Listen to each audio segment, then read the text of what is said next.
Första året av bachelor var lesande i London, i allt av Politikki.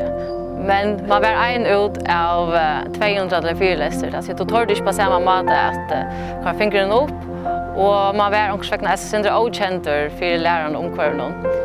Vi följer ner det helt övervise. Här är förhållande smarre, tog bättre kontakt till lärare och vi närmingar. Jag mötte en riktigt avvärd om folkon att sätta någon.